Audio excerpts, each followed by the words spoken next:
Welcome to ETHDam, to ETHDam, to ETHDam, to ETHDam, to ETHDam.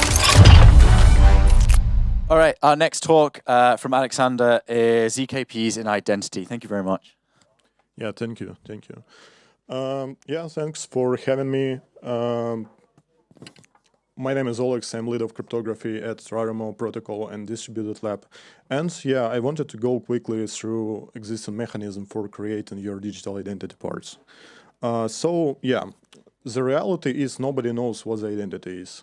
The best term is that's like a set of statements that describe some properties of particular object. But everybody knows what exactly digital identity should provide. The first of all, it should be self-sovereign. It means that the user needs to control their own identity. So you shouldn't delegate this rights for your identity to some external provider. The next one is privacy. So privacy means you need to prove the statements about your identity, but without revealing sensitive information. For example, I can prove that I'm adult, but without revealing exact age, and without like revealing other data included in my passport, for example. The next one, this like extension for the privacy. You should be able to generate all proofs locally, so without delegating the proving process to some trusted server. It's like an ideal world. The next one, you shouldn't have like some trusted teacher. Sometimes it's not possible because a real world organized in the way when you have a lot of instances, a lot of trusted authorities, and each authority can create the statement about yourself. But ideally, like you need to have a situation when you don't need to create the infrastructure.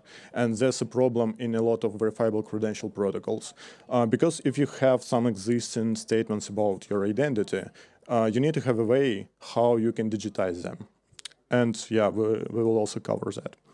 And the last one, and probably the most difficult property, is this uniqueness. So sometimes it's not necessary, but for some applications, it's very crucial to have that. And probably everything started with verifiable credentials, such protocols like IDEN3 and Privado ID as a product. Verifiable credentials allow you to create a triangle with identity issuers, with users and verifiers. So yeah, first of all, that's self-sovereign. For example, in IDEN3 protocol, you're controlling the cryptographic key pairs, and you can collect different statements and connect them to this cryptographic key pair, and later prove the statements with a digital signature. So you're controlling your identity after the statements were issued by the trusted authority. The next one, that's a private. So IDEN3 proposes like the way how you can merkleize all verifiable credentials and then prove that you're included into the set created by identity provider, but without revealing your public key, for example. The next one is totally client-side, so you can generate all proofs locally on your mobile device. The problem is you need to have this like trusted issuers.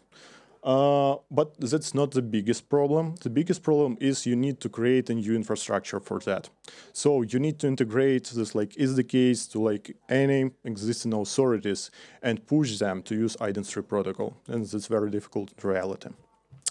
And the last one, yeah. Fortunately, you can reach uniqueness with this approach. So if you have this trusted authority and it can detect unique users, it can create this source of uniqueness for them. We started probably 2 years ago as a verifiable credential aggregator, Rarimo. But later we investigated that you can bring some existing Web 2 and Web 1 credentials into Web3. For example, digital passports.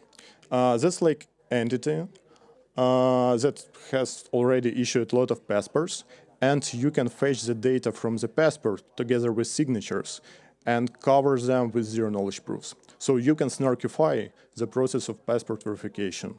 And you can fetch all data and create proofs that government confirmed your like Ukrainian, for example, you're 18+, but without revealing your sensitive information. But yeah, zero-knowledge passports can be implemented in several ways, but the biggest problem is uniqueness here.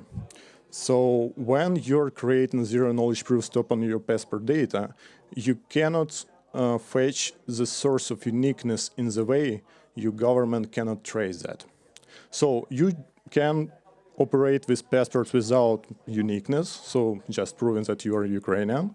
But if, for example, you need to reuse this infrastructure for the voting solution, you need to have like one vote per one passport.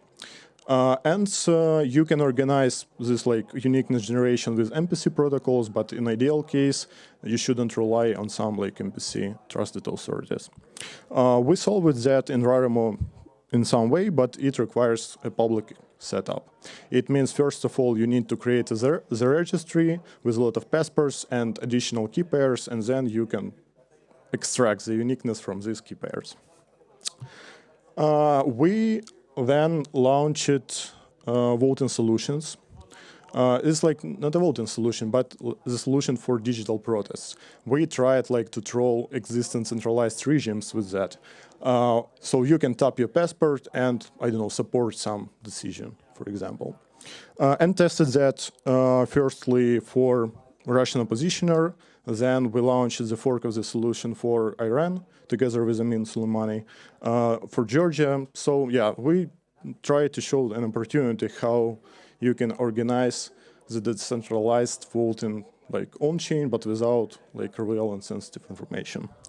And the question is how, yeah, a lot of people asked us how you can prove that you're actual owner of the passport. And yeah, for sure you cannot create, so there's not deterministic process of proving your face. And that's like closer to ZKML. And I can show you a quick demo how you can prove your face on your mobile device. So for example, I can scan my face. Something with the light. Yeah, and I can extract the set of features. Then I can extract the same set of features from my passport as well. Then I can create the next photo.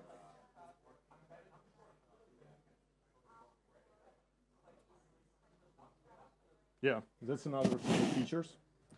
And then I'm proving the distance between the first set and the second one under particular threshold. And that's a gross 16 proof. That's the difference. It's like 48. If that's under 60, so probably this is the same person before the camera. And yeah, it doesn't resolve the problem like in general. So you cannot use this approach for recovering your account, but this additional layer of security if you're operating with passport data. Oops, sorry.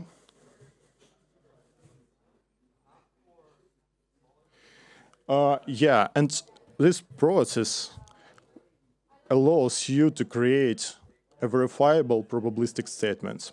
So you can deterministically prove that some probabilistic algorithm like ZKML was executed correctly. And we have built SDKs that allows you to implement following cases. The first one is like ZK liveness. Yeah, sometimes our models work like better than expected. So they define it like Jesus like is live. But anyway, that's a probabilistic model. You can prove that you're a real person like without revealing who you are. Next one, you can create a classifier and allow to prove like that the particular object or, for example, animal on the photo. And the last one, you can define, you can convert a zero-knowledge process when you're proving, yeah, where is your secret knowledge of particular object or the picture, for example. And you can create a proof of proximity.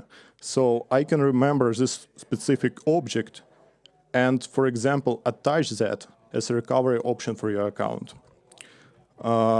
So yeah, and like a small announcement, we will open source everything, probably until the end of May. What we are open sourcing. This is like a framework that allows you to create ZK-friendly models. So you can create the model, train that, like define weights, and create a provable environment for different ZK-ML parts. And yeah, if you're interested, you can check our blog with construction, how we made that ZK-friendly. Yeah, that's it. Thank you for your attention. Any questions for Oleksandr? Okay, good. If you want to have like a personal demo with the object, so I'm here. You can find me. Thank you again. Thank you.